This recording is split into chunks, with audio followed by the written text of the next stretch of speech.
Hello সবাইকে, welcome to my channel Moumita জানা। কম বেশি তোমরা সবাই ভালো আছো? আজ সারাদিন কী কী করি চলো তোমাদের সাথে শেয়ার করি। তো সকালে উঠে দেখলাম মেঘলা আর মেঘলা, তো ভেবেছিলাম সকাল থেকে সন্ধ্যা পর্যন্ত ঘুমিয়ে ঘুমিয়েই কাটবে দিনটা, বাট না, দুপুরবেলায় বাবা বললো যে বেরিয়ে পড়ো, আমরা যাবো প্রসাদ খেতে। তো পুরো ফ্যামিলি নেমন্তন্ন ছিল, তার মধ্যে আমি আর বাবা বেরিয়ে পড়েছিলাম। তো ফাইনালি পৌঁছেও গিয়েছিলাম। আর যে প্রথমে আমরা নাম সংকীর্তনের কাছে যে কয়েক মিনিট দাঁড়াই, তারপর আমরা চলে যাই খাওয়া দাওয়ার দিকে। আর এখানে দেখি সবাই এসে প্রসাদ পেতে মানে খাওয়া শুরু করবে প্রসাদ, তার জন্য বসে পড়েছিল। আর আমি আর বাবা অন্য সাইডকে যাচ্ছিলাম, কারণ অন্য সাইডের কাকুরা ডাকছিল যে এই সাইডকে এসো, আর কয়েক মিনিট পর হয়তো উঠেও যাবে পোতটা।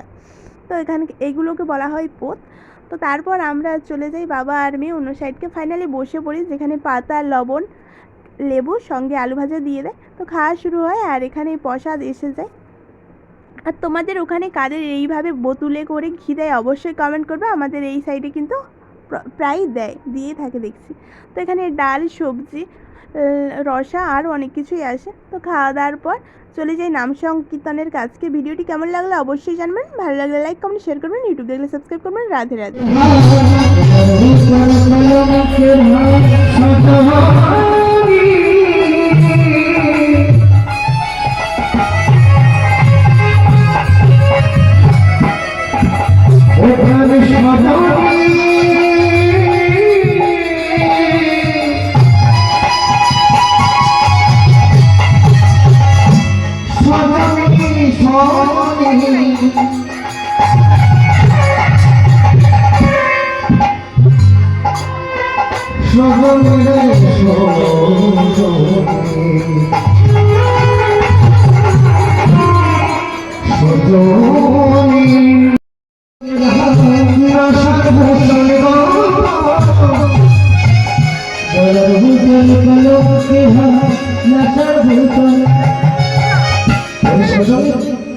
আমার গলার আমি গলায় যে হার করেছি সামান্য হার নয়,